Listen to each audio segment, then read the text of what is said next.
समाज में जितनी भी कुरीतियां हैं, जितने भी रूढ़वादिता है, अंधविश्वास है, सबको दूर करने के लिए, सबको समानता का अधिकार देने के लिए हमेशा प्रयास करते रहे।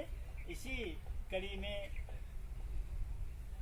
बहुत से संत रविदास जी के वंशज खानदान के, जैसे रविदास जी, अछूतानंद जी, संत घासीदास, संत चोखा मेला और इसी प्रकार के ऐसे ऐसे संत पूरे देश में फैले हुए, जो सबका एक ही उद्देश्य था।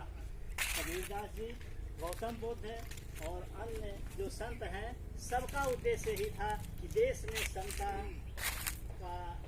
का भाव हो, मानव सब एक समान हो, किसी भी प्रकार का भेदभाव ना हो, जिससे देश की अखंडता बनी रहे और सब एक दूसरे के साथ मिलजुल कर रहें। श्री कबीर रविदास जी ने जो किया, गौतम बुद्ध जैसे पंचशील के द्वारा उन्होंने भी जो बताया, हर मनुष्य एक समान है, एक ही ईश्वर ने सबको पैदा किया है, सब इसीलिए कोई ऊंचा नीचा नहीं है। उन्होंने अनेक कुरीतियों, जैसे गौतम बुद्ध के पंचशील में है दुराचार, व्यभिचार और क्या नाम है कि ये है नशाखोरी आदि बातें सबकी एक ही थी। सभी लोगों का एक ही भाव था कि जितनी भी कुरीतियां हैं, जैसे दारू शराब नशाबंदी का, उसमें भी जो पंचशील के अंतर्गत गाया जाता है, कहा जाता है, वही रविदास जी ने भी कहा और कबीरदास ने भी कहा, संत चोखा मेला भी ने कहा, अछूतानंद जी ने कहा और घासीदास जी ने कहा, और जितने भी संत चैतन्य महाप्रभु आज जो संत पैदा हुए थे, सबका एक ही उद्देश्य था कि जो कुरीतियाँ कुछ समय से चली आ रही थी, सबको दूर होना चाहिए और सब मनुष्य एक समान है।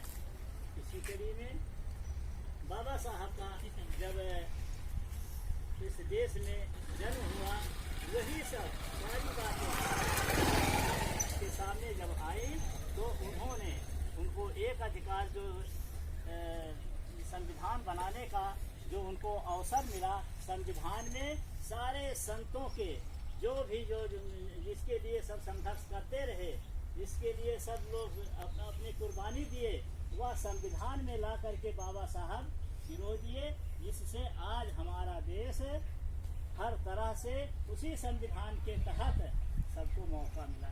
वैसे अकेले सब संघर्ष अपने क्षेत्रों में, कोई महाराष्ट्र का था तो कोई बंगाल का था तो कोई उत्तर प्रदेश का था तो कोई और किसी प्रांत का था संत महात्मा, लेकिन वो सब संघर्ष करते रहे। लेकिन बाबा साहब पूरे देश के महात्मा हुए। उनके द्वारा जो बनाया गया संविधान है, उस संविधान के अंतर्गत ही देश की अखंडता, समानता, स्वाभिमान, सम्मान, सुरक्षा सब कुछ मिला। तो हमारे देश का यह जो पुराना रीति रिवाज, जैसे जिस प्रकार से सब लोग छुआछूत, जातिवाद और शिक्षा अशिक्षा सब कुछ जो था वह अधिक समय तक पड़ा रहा, तो उसी के अंदर सब अधिकार में पड़े रहे। और आज इसकी कुछ संविधान के तहत बदल गई। गुरु रविदास जी 500-550 वर्ष पहले काशी में जन्म लिए थे, उनका भी उस समय नहीं, लेकिन संविधान जब लागू हुआ तो हम गुरु रविदास जी को भी पाए, हमारे वंशज सब जयंती मनाने पाए। नहीं तो उसके अंतर्गत सभी लोग जो है, कोई नहीं जानता था रविदास जी कौन है, कबीरदास जी कौन। कबीरदास जी तो भाई विश्व स्तर के शिक्षित होते हुए भी विश्व स्तर के ये है संत हैं। तो हम अधिक न करके हम अपनी बात यहीं पर विराम करते हैं। आप लोगों को पुनः हार्दिक अभिनंदन। संत रविदास जी एक ऐसे संत थे जो कर्म में विश्वास करते थे, तो पूजा पाठ में विश्वास नहीं करते थे। उन्होंने कहा था कि जिह्वा सो ओंकार जप कर हथन सो कार, जिह्वा सो ओंकार जप कर हथन सो काम, राम मिलई घर आई के ऐसे रविदास करे विचार। संत रविदास जी की जो वाणी थी, उन्होंने कहा कि एक बात उन्होंने और कही थी, ना मस्जिद से घिन करूं और ना मंदिर से प्यार, यह दोनों में ना बसत है ना रहीम ना राम। रविदास जी की वाणी है। तो वो जो है कर्म पर विश्वास करते हैं। तो इसी श्रृंखला में हम चाहेंगे कि हमारे जो है बहुत पुराने राजा राम साहब नहीं तो हमारे आइए श्री साहब बालक वो फैजाबाद से चल के आया, अनुरोध करेंगे 2 शब्द आप भी सब जी के। आइए आप फैजाबाद से चल करके आए भाई, आइए। और कोई बोलना चाहे तो हम सबको बता दें, हिंट कर दें, हम बुलवा देंगे सब। हाँ बुलवाते हैं, हाँ बुलवाते हैं।